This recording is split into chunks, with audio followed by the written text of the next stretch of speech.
here tonight? Isn't it like, you're in for a thing, you're in for a surprise. It's Friday night and you choose to be here? It says a lot about your heart. It says a lot about your character.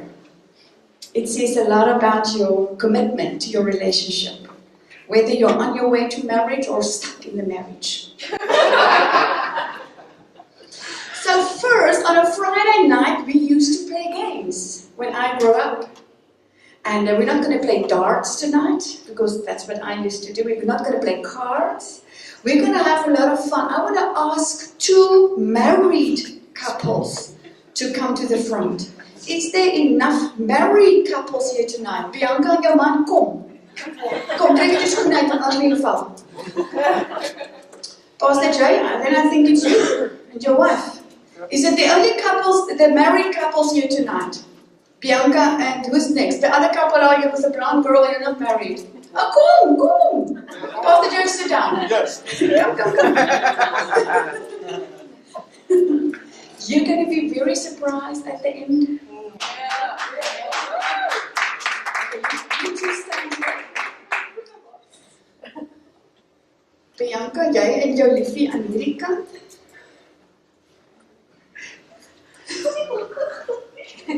Oh no, you're going to all come back. No, I can promise you that. Okay, cool. Sê julle name? Benny. Job. Bianca. Okay, cool. So, Karine is going to put on music for them. And while the music is going to play, you're going to help them to do the thing. And after the winner, so you need to cheer for the winner. And then the winner will receive a little packet. Okay?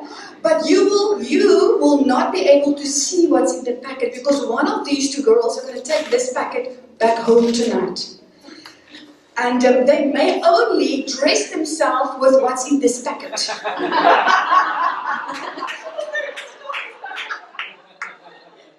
So, this is the key to get that packet. So, okay, so you're gonna stand. I think the husbands are gonna roll the whole toilet roll around their wife. Okay? The first couple who is finished with the last little piece of paper, they moet crookie. And and then they're gonna have the surprise. So I want you to breathe. Awesome, and roll my rolletjie af. But the minute the music starts, and listen, this is not a Christian song. So don't be shocked with that. Prepare your heart. It's a country song. Because we need some, you will hear the words and understand them. So,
at home.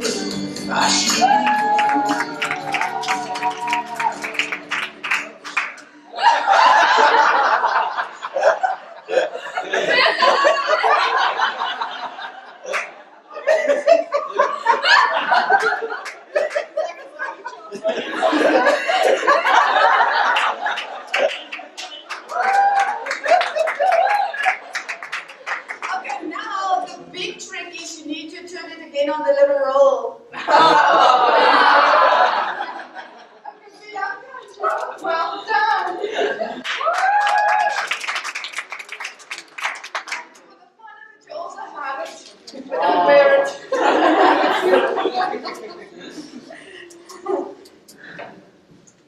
Travis, we'll just come quickly clean it up. Please. Wasn't that fun? Yeah. Next time some of you are going to be married. Yes. Thank you, guys. We're going to speak this tonight. We're going to speak about communication. And it's a tough topic. When Pastor Jay asked me, I said yes, because I just enjoy speaking and blessing people, and then I thought, oh, I don't like the topic. Do you know some woman who shuts down for 2 weeks without saying a word? So while I was preparing for the topic, I just started out with a joke. And I thought, I'm just going to read you the joke. A man comes home from work on a Friday night. And he's tired and hungry. And he said to his beautiful wife, I had a hard week. And then she said, oh honey, come sit with me and just tell me how was your week and what happened. He said, I just did. So you see, it's very hard when communication is coming from one side. And if you would ask me how was my week, I would start what I told you 2 weeks ago. Because it's still hard getting over some stuff. And so yeah. And then just a Boaz joke. You know who's Boaz in the Bible? Who did he marry? Ruth. Yeah, Ruth. What was Boaz without Ruth? Ruthless.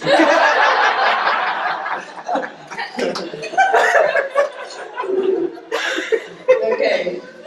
So Adam and Eve, when they started having children, the children asked them now the big question, where did we come from? And who of you had to answer that question to your children? Do you have children? Julle twee jong mense daarachter. Hoe lank is julle getroud? Amper 5 jaar. 5 jaar. Julle is nog so jong. Hoe jong was julle? Wow. 5 jaar. My kind is laas jaar getroud, sy word 21, ek het amper stippe gekry.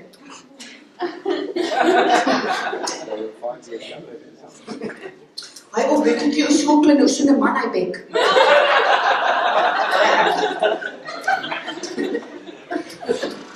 So anyhow, so the children of Adam and Eve comes to them and asks, but where do we come from and what happened?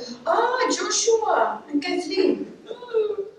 And they explained to them, where did they come from, and they the bees and the flowers and all this stuff. And they said, why aren't we living in Eden anymore? Adam said, you know what, your mum Eve ate us out of heaven and out of our home. So you see, we always want to blame someone else for mistakes that we make. And in the relationship, communication, it is the key ingredient to make it work. So we can have a lot of other things. It's trust, it is loyalty, it's vulnerability. The hardest thing is to keep your heart 24/7 vulnerable for your husband. There's no room left open to be cheeky.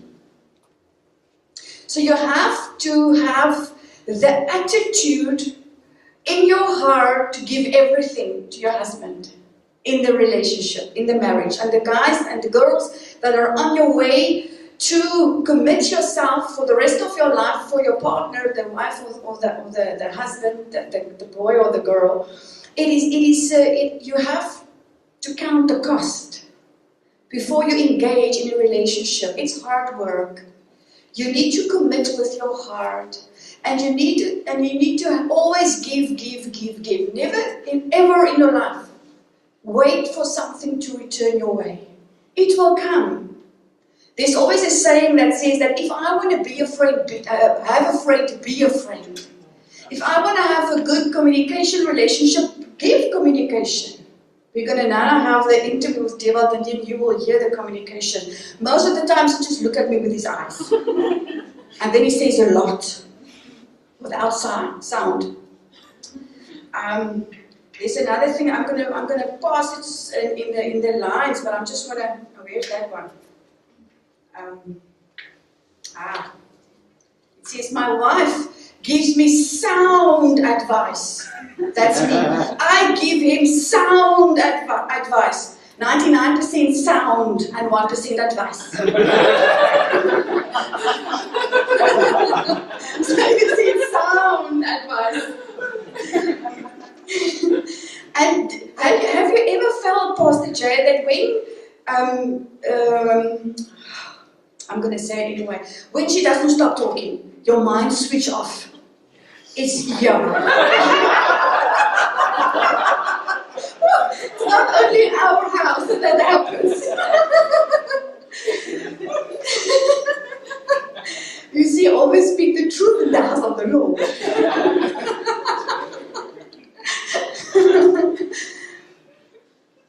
So you see, there's a responsibility both sides. To communicate, you have to be able to listen. That's one of the points. We're going to come later to that. The key, there's 10 key elements to work on the area of communication. And the one is that you need to listen, the ability to listen. But not listen with the cell phone in the hand. Ek hoor wat jy sê. Oh, don't cut it. It's like, have you ever in the church arena, or in the, I don't know, I'm only in the church, but if you, on a Sunday morning, you ask somebody, oh, how's it doing? The first answer, oh, good, and you. They don't even think what they are saying. It's just out of the routine, oh, good, and you. And sometimes I responded back, but oh, I had an awful week and it's not going good. They did not even hear it. And sometimes people greeting us, but I was greeting Monica, but I was actually just looking to the sound man. I was just, my focus was on the other person at the back. It's like, they always teaches us with little children, when they come into the room, your child, for example, when they're small and they come into the room and they want your attention, you go down on your knees, you go down on their level, and you look them in the eye. Because if you do that, you feel, that little child feels that his worth, that my mother really listens to me. So when you are in a conversation with your husband or your wife, look them in the eye, listen, be there. I mean, we all be here tonight, but some of your mind can be at the house. Oh my word, I still have to do the washing tomorrow, Saturday. And you're no good then. You're not bad, but I mean for yourself. You're not going to really receive what is given to you. So it's like, I had the privilege to be in a house when I grew up with the father and the mother, and they never divorced. But my father was never there. He was in his body there, but he was not there. And I don't know which one is the worst. Someone who's there or someone who's not there in his heart or in his thinking. But he was always working, going out dark in the mornings and coming back at the evenings. And we missed a lot of him. So it was really just growing up without him even being there. But yeah, that's another day's talking. So communication, it means the dictionary explains the word as speaking forth. You know, we speak with the mouth, writing or using some creative manner, ways and manners. With the social media today, I mean, we're communicating 24/7. Joshua, my son, had friends over a few weeks ago, and they were sitting in the living room silently, without a word. And they were sitting like in, I think there was 4 of you, on the cell phones. And I asked, what do you do? We're speaking to one another. I said, you know, in my days we used the mouth. It's like silent. If I didn't mean to look, I thought they would not be in the house. They were sitting in the living room with their cell phones speaking to one another. Wow. Hoe wil hy jou vrou kry?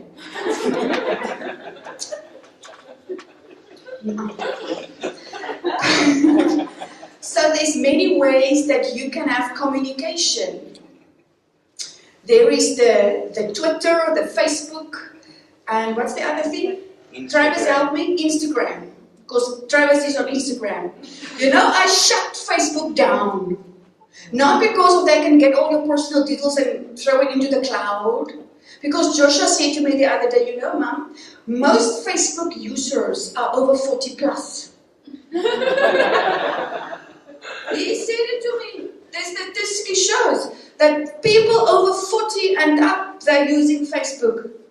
Because the youngsters are going to Instagram and Twitter and I thought, you know what, I'm done. Don't label me. I'm done.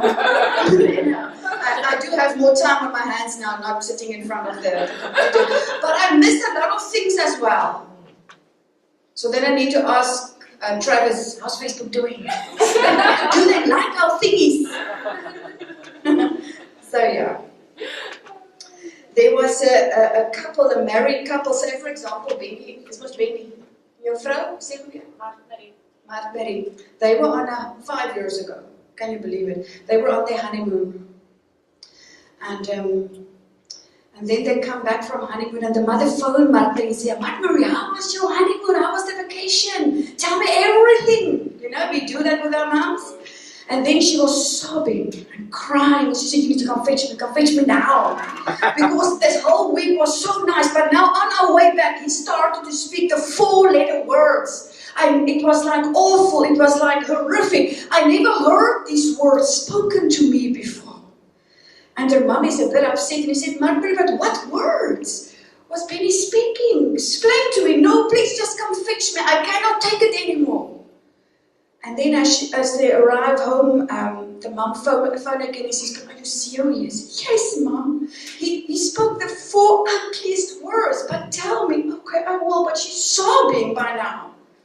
And then she said, Mother, the words he used was like ironing, dusting off, cook and wash my clothes. You see? For committing yourself to your husband.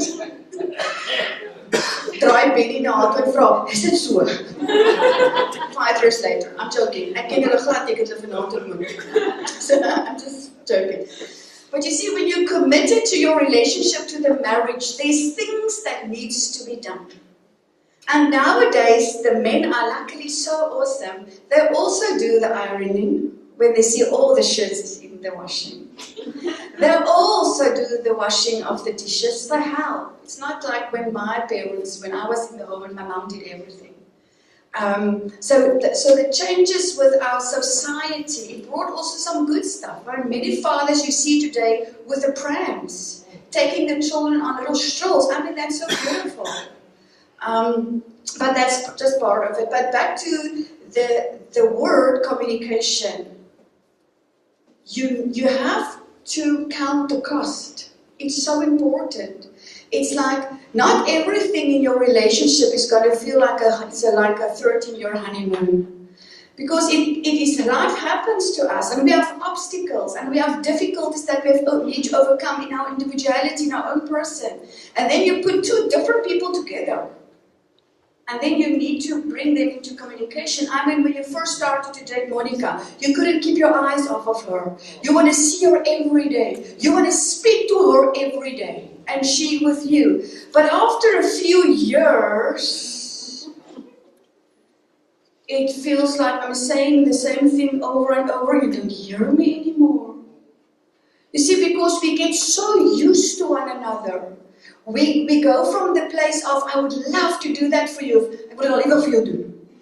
I thought by myself the other day, I'm going to roll a little toilet paper down. I'm going to write there on the little brown thing, Devil, put the other one back. But then I thought I need to roll it up again. You see, little things. Little, small, little things. And if I'm going to be like the back, because I need to put the little twirl thing in there. It's irritating. But if I don't say it, and I'm saying it now publicly, oh shame. If I don't say these things, he would not know. You see, he cannot read my mind, although he thinks so. I cannot read what's in his mind. So he needs to tell me, and I have to speak to him. But sometimes being young, it is like sometimes you are so on the back of your feet, constantly. When your husband is saying something to you, like, say for example, I see the bath water is still in the bath, but we're in Western Cape now, so it needs to be there. But if you would make a comment like that, you would immediately go, oh, so you see my is fine. Because you're like so sensitive. But after a few years, you shrug that off and think, he's not meaning that. But in the very beginning, you take everything very personal. Very personal. If he would come fetch you for a date and he would say, but honey, when you walk past the mirror, did you just check yourself? So what's wrong with me? Am I fat? No, but maybe your button is just loose and you just don't want to point it out because he's still dating you. So, you see, immediately you go to a place of negativity. And you're just on the back of your feet and you're just defending yourself. So, that's just another day's conversation. But it's part of how we interact with our partners and our friends. So, the synonyms for the word, we're still on the word communicating. It's like presenting, reporting, passing on knowledge, passing on words, passing on feelings, put feelings into words. Dewald, wat is die woordjie fine wat jy altyd sê? Waar verstaan fine? Frustrated, irritated, neurotic and emotional. Yeah. Have your husband or your boyfriend ever asked you, how are you? And then you said, fine. Fine is standing for frustration, but frustrated, irritated, neurotic, and emotional. And if he is not on the level, then he will say, oh, you're fine, so you're okay. But what you're actually saying is, I'm not fine, I'm emotional, I'm irritated, I'm neurotic, I'm this and I'm that. But because we cannot say these things, why? Because we're not vulnerable. We close our hearts because we constantly think we need to defend ourselves. And your husband and your wife is not the enemy. They are not the enemy. The enemy is outside there. But the minute you make him or her the enemy, you zip your heart. You close your heart. You carry the bricks in your bag with you. And then you just put up walls around you. And then when the vulnerability has gone, a lot of hard work you put into it is just falling to the ground. So communicating is not only telling your partner, this is what I need and this is what I want. It is giving your heart, it is telling him how you feel. When last did you sit down with your friend, your boyfriend or girlfriend or husband or wife, and really look them in the eye and tell them, this is what I expect from this relationship, but this is hard for me. Even in marriages, there are tough spots. And when last did you ask your partner, how is it really doing and going with you? What's happening in your life? We think we know everything about our partners and the husband and the wives, but we don't know everything because we don't share it. It's easy to be in love when you just met someone and have a relationship. It's easy to open your heart and draw little hearts and love letters and all these things and do things. But as you grow together and in the marriage, it's harder to keep that things burning. Because after a while you think, ach, weet jy wat, dit is so maar kinderagtigheid. You see? You lost that playing effect. Ooh. Thank you. You actually lose that vulnerability. When Simone married last year, they asked me to say something for her on this taping video that they're making for her. And then I just said to you, you know what, the one thing that as a mother I want to say to you is never stop playing. Never stop playing in your marriage. Never think you grow too old and te volwasse om nie meer pret te hê nie. The minute you lose that in your relationship, you lost a whole lot of things. So nobody else are responsible for your joy. You are responsible for your own joy. You are responsible. You cannot put the responsibility on the husband to say, it's your place to make me happy. You must be happy on yourself, and then the two come together. And then out of that growing, then everything else comes forth. Okay, so I'm going to end off with this, with the word communication is dialogue. It is to talk. It is to speak forth. It is to chatting. It's to meeting and getting in touch with one another. We're so busy. Have a day tonight. Have a day in a week. Not once a month. Not every third month. And for you guys are dating, you're dating all the time. But get a day, a time set apart where you're really just getting in touch with one another. Pray together. Pray together. Relationships that can pray together have the consistency of balance. If you look at the season and the era and the 21st century, it's difficult for relationships. It's so easy nowadays to get divorced and get someone else. It's like 2 ticks. It's not that an effort. It's heartache, but you get over it. But that's not God's pattern and plan for His people. So you see, what you have to nourish that. You have to take care of that. You have to take the communication seriously. You have to take your vulnerability, your loyalty. You have to listen to your partner. You have to look them in the eye and really listen with your heart. Open up your heart for your partner. It sounds so easy, but it's hard work. The relationship and the marriage is hard, more hard work than building a church. And building a church is hard work. I'm ending off by the 10 skills of communication. I said listen, listen, listen to the one. Okay. Who are you talking to? Who are you talking to in a marriage? It's so easy to have a friend, the wife have a girlfriend, a friend, and then you speak to your girlfriends about your problems. It's not them that you need to speak to, it's to your husband. And the husband as well. Speak to his buddies and his friends and say, you know what, I'm just sickling with this and this is irritating me. It's not the right place. You have to honor your relationship with your partner, with your wife or your husband. The third one, body language matters. I said the eyes, look them in the eye. Don't be busy with other stuff, but it's very important. Check your messages before you send it, the WhatsApp messages. Ooh. Do not put the angry faces. I'm not going to go into that, but check it before you send it. One thing the pastor told me and who mentored me for many years, he said, you know what, write your email, but don't push the send button.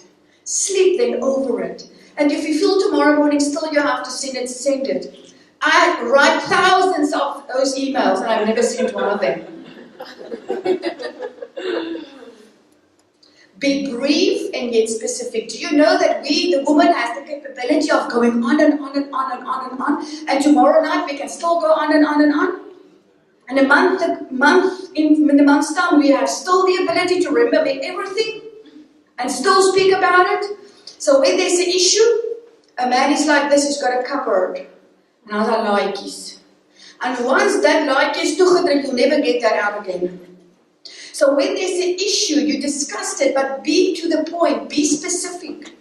Don't go about this happened to my mom as well, and my father was like this to her, and then you lost him already when you start rapping about the past.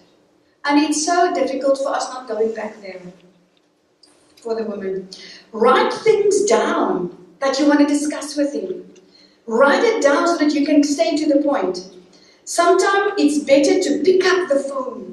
Not the messengers, not the social media. Don't go tell everybody on Facebook how angry you are with your husband. It's nobody's business. Pick the phone up and speak privately. Think before you speak. You know, some of us, between the brain and the mouth, there's nothing. So think before you say a thing. Words cannot be retrieved back. When you take a cushion with a feather cushion and you skid it uit in die wind, all that feathers are going in different directions. And when you go after it and pick everything up, you will never really fill up that cushion to what it was. So when you said something, it has been said. You can say you're sorry over and over, but the scar is on the heart. Treat everyone equally. I hate it. I absolutely hate it when a man comes to me and he greets me with his hand, "Jou slap handjie." Like it vir hom, ek kan hom nie groet nie. So don't do that. Maintain a positive attitude. Maintain a positive attitude in your relationship. If your relationship is not working, it's not only your husband's fault. It takes two to tango. It takes two people to build a thing or to break a thing down. And I'm ending off with communication. It is the ability to talk and to listen at the same time. Amen.